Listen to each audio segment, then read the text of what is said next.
অর্থ যোগায় এই হঠাৎ জ্বলে ওঠা আন্দোলনগুলোকে। কেন কিছু প্রতিবাদ রাতারাতি জাতীয় শিরোনাম হয়ে যায়, আবার কিছু প্রতিবাদ নিঃশব্দেই মিলিয়ে যায়? সোশ্যাল মিডিয়ায় ট্রেন্ডিং হ্যাশট্যাগের পেছনে কি সত্যি জনরোষ কাজ করে, নাকি আছে অদৃশ্য কোনো অর্থনৈতিক শক্তি? প্রশ্ন অনেক, উত্তরগুলো ধীরে ধীরে সামনে আসে। ইতিহাস বলছে প্রতিবাদ মানে কেবল স্লোগান নয়, প্রতিবাদ মানে সংগঠন, পরিকল্পনা, লজিস্টিক্স, আর এসবের জন্য দরকার অর্থ। পোস্টার ছাপানো, মাইকিং, যাতায়াত, আইনি সহায়তা, ডিজিটাল প্রচার, সবকিছুর পেছনেই খরচ আছে। তাহলে এই অর্থ আসে কোথা থেকে? প্রথম উৎস জনসাধারণের ছোট অনুদান। বহু আন্দোলনের ভিত্তি গড়ে ওঠে সাধারণ মানুষের ক্ষুদ্র অর্থ সাহায্যে। আজকাল ডিজিটাল পেমেন্ট ও ক্রাউড ফান্ডিং প্ল্যাটফর্মের মাধ্যমে হাজার হাজার মানুষ অল্প অল্প করে অর্থ দেয়। এতে আন্দোলনের প্রতি জনসমর্থনের একটি পরিমাপও তৈরি হয়। এই মডেলটি তুলনামূলকভাবে স্বচ্ছ, কারণ অনুদানের হিসাব প্রকাশ করা যায় এবং দাতারাও জানতে পারেন তাদের অর্থ কোথায় যাচ্ছে। দ্বিতীয় উৎস নাগরিক সংগঠন ও এনজিও। অনেক দেশে আইনি কাঠামোর মধ্যে কাজ করা বেসরকারি সংগঠনগুলো সামাজিক ন্যায়, পরিবেশ, শ্রম অধিকার বা মানবাধিকারের ইস্যুতে আন্দোলনকে সমর্থন করে। তারা গবেষণা, প্রশিক্ষণ, আইনি সহায়তা বা সচেতনতা কর্মসূচির জন্য অর্থ বরাদ্দ করে। এখানে একটি গুরুত্বপূর্ণ বিষয়, এনজিওগুলো সাধারণত নির্দিষ্ট উদ্দেশ্যে অর্থ দেয়, সরাসরি সহিংস বা বেআইনি কর্মকাণ্ডে নয়। তৃতীয় উৎস রাজনৈতিক দল ও সংশ্লিষ্ট গোষ্ঠী।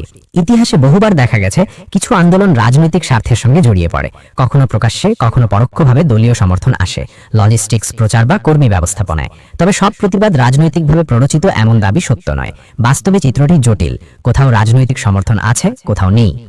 চতুর্থ উৎস কর্পোরেট ও শিল্প গোষ্ঠীর প্রভাব। এটি সবচেয়ে বিতর্কিত ও রহস্যময় দিক। কিছু ক্ষেত্রে কর্পোরেট স্বার্থ ক্ষতিগ্রস্ত হলে বা উপকৃত হলে তারা নীতিগত প্রচার, গবেষণা বা জনমত গঠনে অর্থ ব্যয় করে। তবে আইন অনুযায়ী অনেক দেশে সরাসরি আন্দোলনে অর্থ দেওয়া সীমিত বা নিয়ন্ত্রিত। তাই এই সহায়তা প্রায়ই পরোক্ষ, থিঙ্ক ট্যাঙ্ক, গবেষণা প্রতিবেদন বা প্রচারাভিযানের মাধ্যমে। পঞ্চম উৎস বিদেশি অনুদান। বৈশ্বিক ইস্যু, পরিবেশ, মানবাধিকার, শ্রমমান, এগুলোর ক্ষেত্রে আন্তর্জাতিক ফাউন্ডেশন বা দাতা সংস্থা কাজ করে। কিন্তু এখানেই সবচেয়ে বেশি নজরদারি প্রয়োজন। বহু দেশে বিদেশি অনুদান গ্রহণের জন্য কঠোর আইন আছে, যাতে জাতীয় স্বার্থ ও স্বচ্ছতা রক্ষা করা যায়। আইনের বাইরে গেলে তা অপরাধ হিসেবে গণ্য হয়।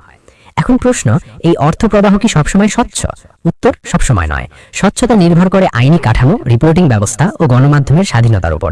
যেখানে হিসাব প্রকাশ বাধ্যতামূলক, সেখানে অপব্যবহার ধরা পড়ে, আর যেখানে নজরদারি দুর্বল, সেখানে গুজব ও সন্দেহ বাড়ে। সোশ্যাল মিডিয়ার ভূমিকা এখানে গুরুত্বপূর্ণ। ডিজিটাল প্রচার খরচ কমিয়েছে, কিন্তু বিভ্রান্তিও বাড়িয়েছে।